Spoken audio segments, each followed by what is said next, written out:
तर मंडळी, आज बनवूया पालक न खाणाऱ्यांसाठी चविष्ट असा पालकाची भाजी। त्यासाठी एक जुडी पालक स्वच्छ धुवून चिरून घेतलेला आहे मी।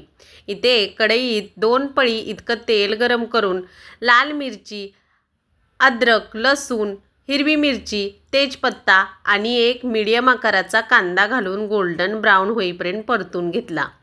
मग घातले बटाटे, रफली चॉप करून घेतलेले बटाटे तेलात थोडे फ्राय करून घेतले।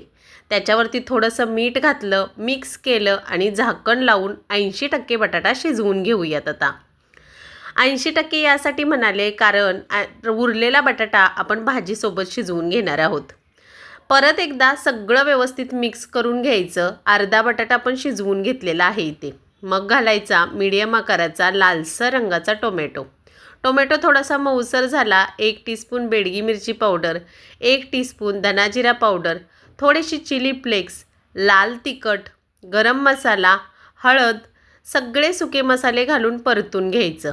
याच्यावरती घालायचा चिरून घेतलेला पालक। घातल्यानंतर लगेच भाजी हलवायची नाही, झाकण ठेवायचं, एक वाफ काढायची आणि नंतर सगळी भाजी व्यवस्थित अशी मिक्स करून घ्यायची। भाजी व्यवस्थित मिक्स करून घेतल्यानंतर आपण भाजी आणि बटाटा यांना व्यवस्थित मसाला लागावा म्हणून परत झाकण ठेवून एक वाफ काढून घेऊयात आणि चांगलं तेल सुटेपर्यंत परत परतून घ्यायचं आहे झाकण काढून। झाली की आपली भाजी रेडी। या रेसिपीचा लॉंग व्हिडिओ आपल्या चॅनलवरती उपलब्ध आहे, त्याची लिंक या व्हिडिओखाली दिलेली आहे, तिथून तुम्ही सविस्तर रेसिपी पाहून बनवू शकता। आवडला असेल तर लाईक शेअर सबस्क्राईब जरूर करा। तयार आहे आपली लसूणी पालक। Bye bye.